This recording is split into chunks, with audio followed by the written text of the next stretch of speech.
우리는 지난 6개월 동안 복음이 무엇인지에 대한 말씀을 같이 나눠왔습니다.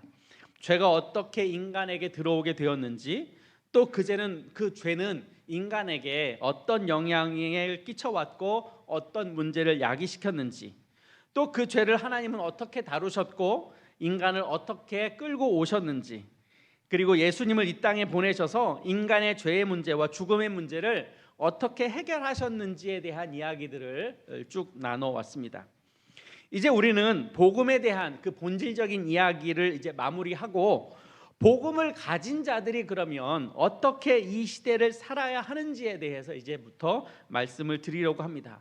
이미 지난주에 여러분들에게 말씀을 드린 바가 있습니다. 우리는 복음을 가졌기 때문에 생명이 얻게 되고 그 성령을 통해서 생명이 살아나게 된다라는 말씀을 드렸습니다. 그리고 복음을 가지고 산다라는 것은 결국은 믿음을 가지고 살아간다는 뜻이 되는 거겠죠. 그러니까 복음을 가진 자들이 살아가는 방식은 믿음을 가지고 살아간다라는 말로도 표현할 수 있습니다. 복음으로 살아간다라는 말은 믿음을 소유하고 믿음을 표현하고 믿음을 바탕으로 살아간다라는 말이 되는 거죠. 그래서 오늘부터 우리는 복음을 소유한 자들이 어떤 믿음을 가져야 하는지, 또 믿음은 어떻게 나타나야 하는지, 믿음이라고 하는 것은 어떤 것인지에 대해서 이제 말씀을 드리려고 합니다. 우리 한번 옆에 계신 분들과 이렇게 인사를 나눠볼까요? 믿음으로 살아갑시다. 한 번 더 이야기해 봅시다. 믿음을 가집시다. 믿음을 가집시다. 지난 시간에도 말씀을 드렸는데 로마서 1장 17절에 이런 말씀이 기록되어 있습니다. 복음에는 하나님의 의가 나타나서 믿음으로 믿음에 이르게 하나니 기록된 바 오직 의는 믿음으로 말미암아 살리라 함과 같으니라. 여기에서 믿음은 우리의 믿음을 성장시키는 중요한 요인을 가져다 줍니다. 결국 우리의 신앙의 성숙이나 하나님의 은혜를 더 크게 받는 데에는 뭐가 필요하냐면 믿음이 필요하다는 거예요. 믿음이 더 큰 믿음으로 나아가도록 하는 디딤돌이 되어주는 것이다. 그렇게 본문은 말씀하고 있는 거죠. 그만큼 우리가 살아가는 데 있어서 믿음이 중요하다라는 것을 사도 바울은 이야기하는 거죠. 오늘 그 첫 번째 시간으로 우리가 믿는다고 하는 그 믿음의 정체, 과연 믿음이라는 게 뭔가, 우리는 무엇을 믿어야 하는가, 그 말씀을 여러분들과 오늘 나누려고 합니다. 우리가 믿는다고 말할 때 그 중요한 믿음의 근거는 뭐에 대한 거냐? 예수님에 대한 거예요. 그러니까 뭘 믿느냐? 예수님을 믿는 거예요. 한번 따라 하실까요? 예수님을 믿는다. 이것은 근데 그동안 우리가 말씀을 쭉 나눠왔던 거죠. 2000년 전에 인간의 몸을 입고 오신 하나님의 아들, 또 이 세상을 말씀으로 창조하신 그 창조주이신 하나님, 또 하나님의 나라를 우리에게 허락하여 주시고 하늘 보좌를 버리시고 이 세상에 있는 피조물의 세상 가운데 오셔서 성육신하신 바로 예수 그리스도, 그 예수 그리스도를 믿는 그 믿음을 이야기하는 거예요. 근데 여기에는 중요한 두 가지 개념이 있어요.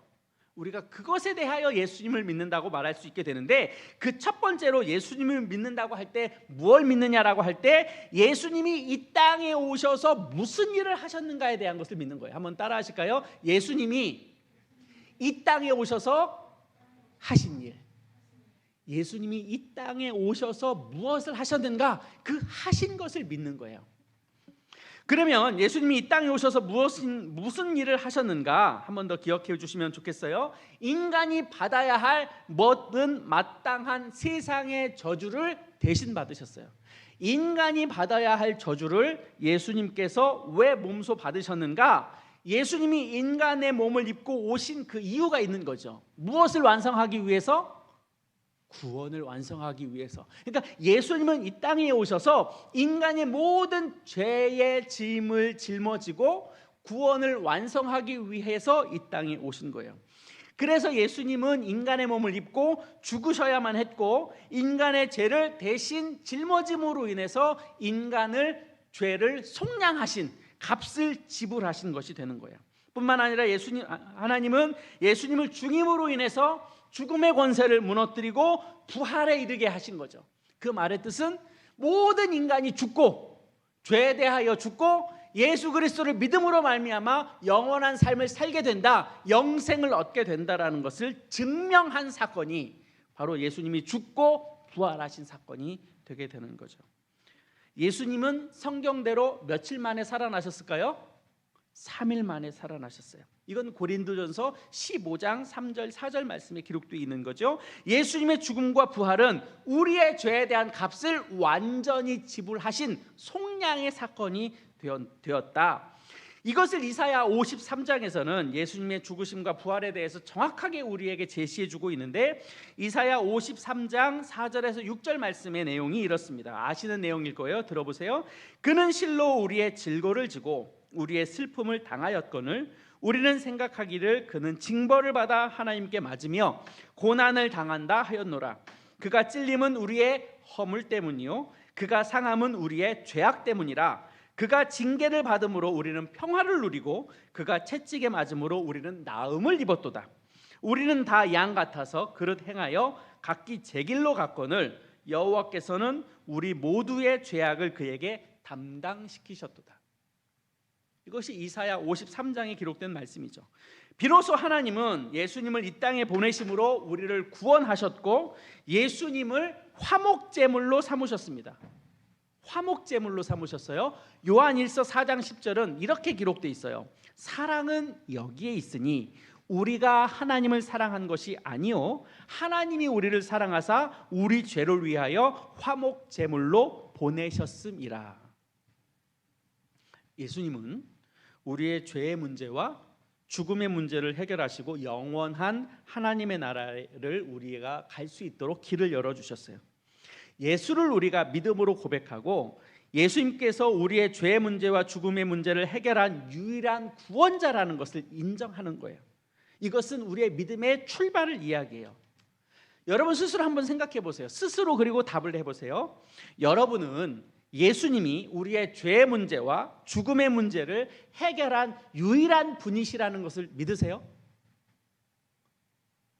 자, 예수님만이 우리의 유일한 구원자가 되신다라는 것을 믿으세요?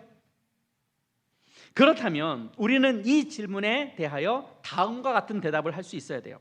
오늘 우리가 읽은 본문의 말씀 바로 앞절 사도행전 2장 36절의 말씀에는 이렇게 기록되어 있어요. 성경이 있으면 보세요. 그런즉 이스라엘 온 집은 확실히 알지니 너희가 십자가에 못 박은 이 예수를 예수님이 주와 그리스도가 되게 하셨느니라. 베드로가 한 이야기예요. 십자가에 못 박은 예수를 하나님이 그리스도다, 주다라고 우리에게 가르쳐 주고 계시다라고 하는 거죠. 우리는 그것을 믿는 거예요. 예수님이 이 땅에 오셔서 무엇을 하셨는가? 두 번째 우리가 믿어야 할 그것은 한번 따라 하시겠습니다. 예수님이 그리스도이며 구주이심을 믿어야 합니다. 예수님이 우리의 그리스도요 구주이다. 이것은 이미 베드로가 예수님 앞에 신앙의 고백을 했던 그 내용이에요. 주는 그리스도시요 살아계신 하나님의 아들입니다 라고 베드로가 예수님과 제자들 앞에 자기의 신앙을 고백했던 사건이 있어요. 그리스도라는 말은 헬라어로 구원자라는 뜻이고요. 메시아라는 말은 히브리 말로 구원자라는 뜻이에요. 그러니까 그리스도, 메시아 다 같은 뜻이 되는 거죠.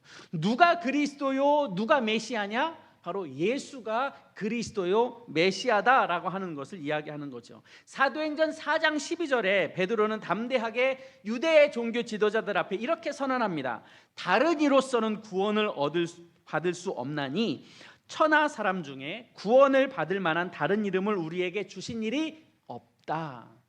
예수 그리스도 말고 다른 이름을 통해서 우리가 구원받을 수 있는 길은 없다. 오직 예수 그리스도만이 우리의 구원자가 되신다라는 것을 베드로가 가르쳐주고 있는 거죠. 여러분들은 어떻게 고백하세요? 예수 이외에 다른 구원자가 있나요? 기독교가 배타적인 종교라고 하는 사람들이 있어요. 어떻게 예수만 길이라고 말하느냐? 그런데 어쩔 수 없어요. 예수님만이 우리의 길이에요. 예수님만이 우리의 구원자예요. 그것을 우리가 고백할 수 있는 유일한 답이에요. 예수님의 말고 다른 구원자는 우리에게 있을 수 없습니다. 그리고 또 하나는 주라는 고백이죠. 이것은 이미 여러분들에게 말씀을 드렸습니다. Lord라고 하는 그 주라는 뜻은 그 당시의 언어로 로마의 지배를 받고 있는 그 모든 그 당시의 로마 제국 안에서는 로마 황제만이 로드라는 이름을 받을 수 있었어요. 그러니까 그들에게 누가 주냐라고 하면 로마 황제가 그들의 주였어요. 그런데 예수를 그리스도로 고백하는 사람들은 로마 황제를 주라고 고백하지 않아요. 누가 우리의 주다? 바로 예수님이 우리의 주다라고 하는 거예요. 누가 로드냐? 로마 황제가 로드가 아니라 바로 우리 예수님이 우리의 로드라고 당당하게 고백할 수 있었던 거죠. 이것 때문에 사실은 로마 시대에 기독교인들이 박해를 받았던 이유예요. 누가 너의 주인이냐라고 할 때 로마 황제가 우리의 주인이 아니야. 우리의 주인은 예수님이야. 그분이 우리를 위하여 죽으셨고 그분이 우리를 위하여 살아나셨고 그분 때문에 우리가 영원한 생명을 얻게 되며 그분을 통해서 우리는 영원한 하나님의 나라에 갈 수 있게 된다라는 그것을 믿는 그리스도인은 당연히 누가 우리의 주인이냐라고 고백할 때 예수님이 우리의 주인입니다라고 당당하게 말할 수 있었던 거죠. 수많은 로마 시민들이, 수많은 로마의 지배를 받고 있는 그 사람들이 그들의 목숨을 부지하기 위해서, 그들의 생명을 유지하기 위해서 로마 황제가 주라고 고백할 때 담대하게 그리스도인은 예수님이 우리의 주라고 고백을 해왔던 거예요. 그것이 기독교인들에게 굉장히 중요한 신앙의 고백이었다는 거죠. 그렇게 안 하면 그들은 생명을 잃을 수도 있었어요. 그럼에도 불구하고 그리스도인은 예수님이 우리의 주인이라고 당당하게 고백했어요. 수많은 그리스도인이 박해를 받을 때 이런 유혹이 다가왔어요. 로마 군인들이 집집마다 찾아와서 그리스도인을 잡아갑니다. 잡아가서 그들에게 이렇게 강요해요. 네가 로마 황제가 주라고 인정하면 너 살려줄게. 너를 죽음에서 건져줄게.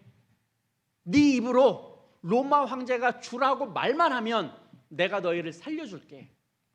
그런데 수많은 그리스도인이 그렇게 이야기해도 될 법도 한데 그렇잖아요.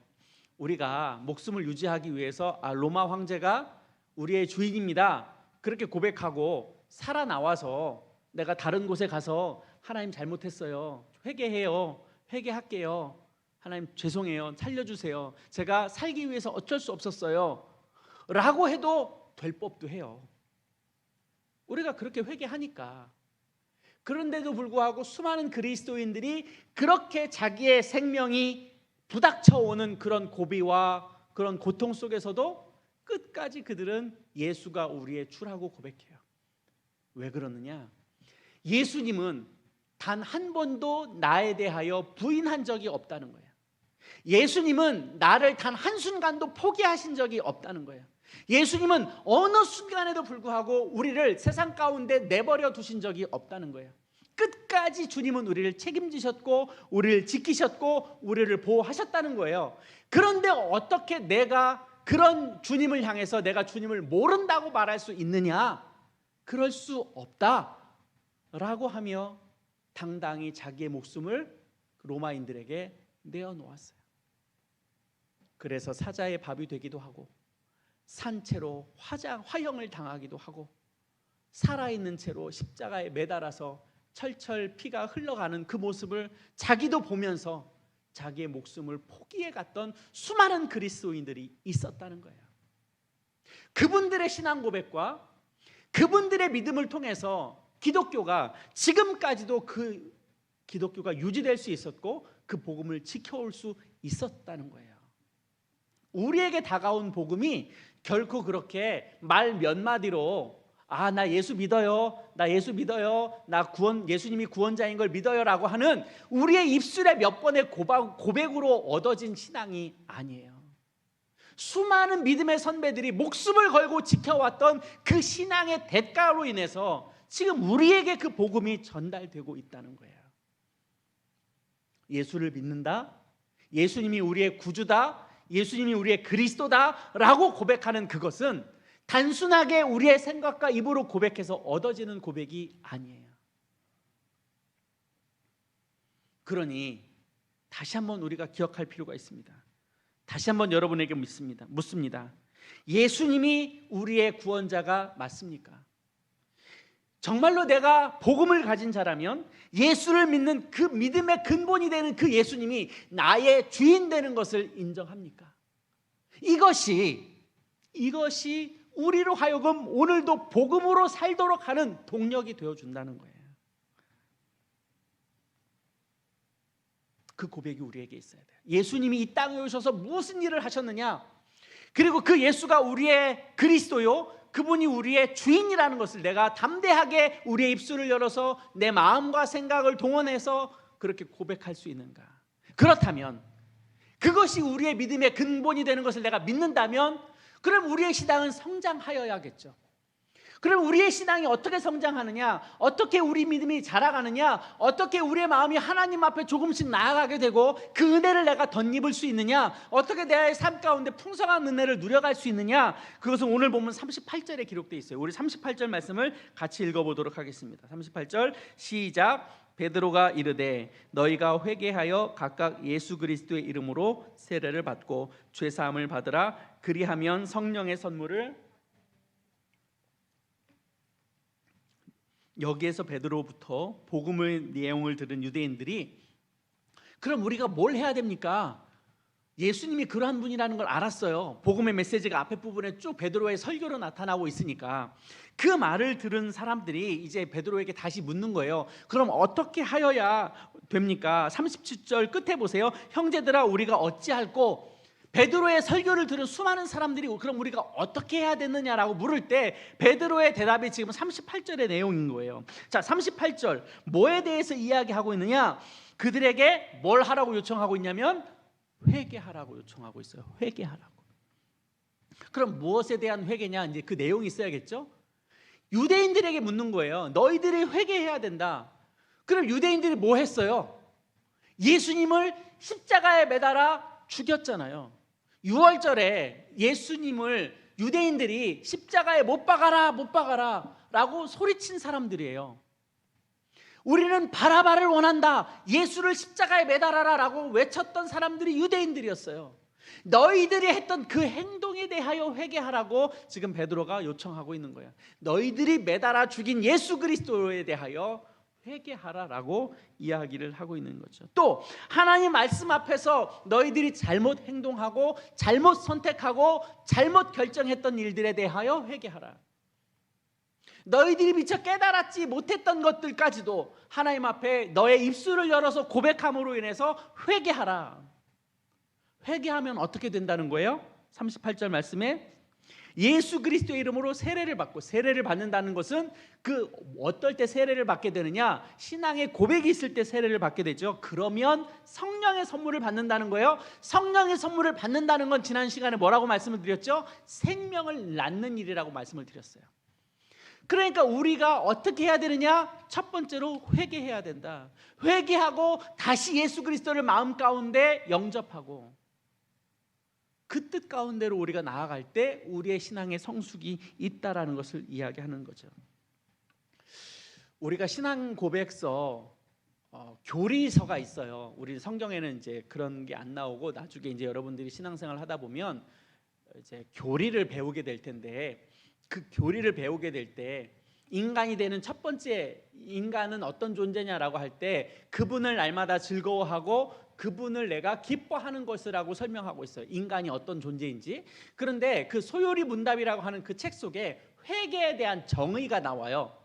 그 회개에 대한 정의를 어떻게 소개하고 있느냐면, 혹시 준비가 됐나요? 자, 좀 길지만 한번 보세요. 생명에 이르는 회개는 곧 구원 얻은 은혜인데 이로 말미암아 죄인이 자기 죄를 참으로 알고, 자기 죄를 안다는 거예요. 그리고 또 그리스도 안에서 하나님의 긍휼하심을 깨달아, 하나님의 은혜를 깨달아 자기 죄, 자기가 지은 죄를 원통히 여기고, 자기가 지은 죄를 가슴 아프게 여기고, 내가 하나님 말씀으로 인해서 벗어난 길을 행동하고 벗어난 길을 살았다라는 것을 원통히 여기고, 내가 지은 죄에 대하여 미워하고, 그리고 그 죄에서 떠나 하나님께로 돌아가겠다라는 것. 하나님께로 돌아가서 든든하게 결심하고 마음과 힘을 다하여 새로이 순종하는 것이다 라고 설명하고 있어요. 회개에 대한 정의가. 그냥 잘못했어요, 용서해 주세요, 이게 회개가 아니라 내가 지은 죄를 통한히 여기고 정말 내가 하나님 앞에 돌이킬 수 없는 죄를 범했음을 내가 통분히 여기고 괴로워하고 가슴 아파하고 힘겨워하고 그것을 내가 다시 하나님 뜻 앞에 올려드리면서 그렇게 살지 않겠노라고 결단하고 그리고 돌이켜 내 마음과 힘을 다하여 하나님의 뜻 앞에 순종한다. 그래도 우리가 죄 지어요, 안 지어요? 지어요. 그래도 지어요. 다시 한번 강조해드려요. 그렇게 통분히 여기고 가슴 아파 여기고 괴로워 여기고 힘겹게 하고 내가 하나님께로 돌아가겠노라고 결단해도 죄를 지어요. 그런데 그래도 죄를 짓는다고 생각하니까 아이고 뭐 어차피 죄 지은 거 똑같은데 마음대로 살아가요. 그러면 된다 안 된다? 안 된다는 거예요. 그건 아니라는 거예요. 통분히 여기고 가슴 아파하고 괴로워하고 절망하고 다시는 내가 그런 동일한 죄를 짓지 않겠노라고 결단하고 결심하고 돌이켜도 짓는데 그 마음조차도 없으면 그건 회개가 아니라는 거예요. 다시 한번 강조해요.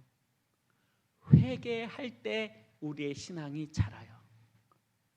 내가 지은 죄에 대해서 통분히 여기고 하나님 앞에 가슴 아프게 여길 때 그 죄에 대하여 내가 미워하는 마음이 생겨요.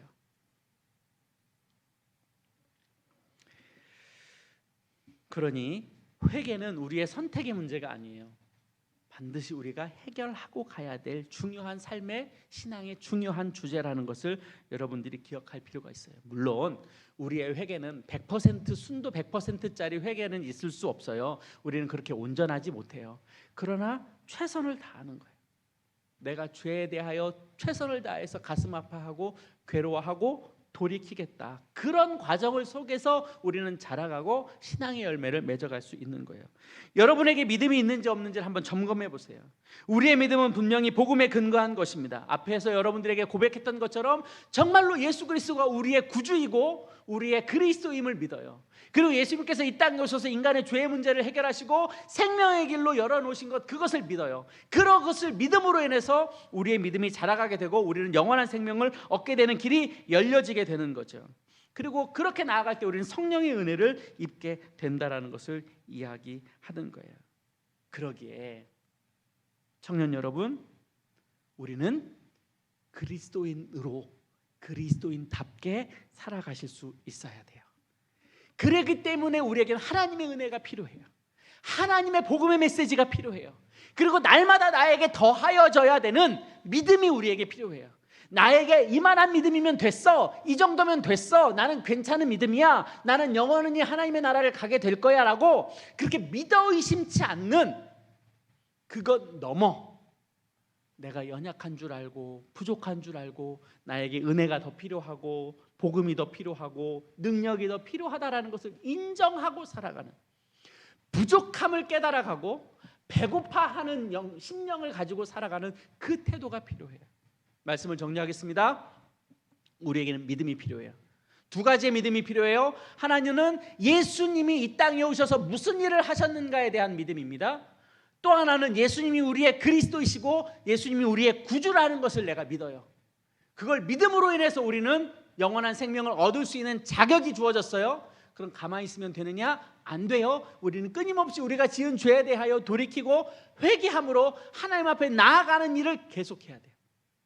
그 나아감을 통해서 우리는 은혜를 입어요. 그 은혜를 통해서 우리는 믿음이 자라가요. 믿음을 통해서 우리에게는 생명을 낳는 성령이 부어지게 돼요. 그 삶을 포기하지 마시고 이만하면 됐다 여기지 마시고 늘 배고파하시고 겸손하게 나아가는 저와 여러분 될 수 있었으면 좋겠습니다. 그것이 복음을 가진 자의 삶의 태도입니다. 다시 한번 우리의 믿음을 점검하시고 그 믿음 위에 믿음을 얻는, 내 부족한 믿음 위에 더 나은 믿음을 채워가는, 그래서 더 하나님의 은혜와 하나님의 기쁨이 우리의 삶 가운데 부어지는 그런 은혜 역사가 우리에게 계속 이어지기를 소망합니다. 그래서 우리가 전수받은 복음을 다음 세대에 전수해 줄 수 있고 우리 선배들이 지켜왔던 그 믿음을 나도 끝까지 지켜감으로 하나님이 기뻐하실 만한 사람이 되어가는 저희 모두가 되었으면 좋겠습니다.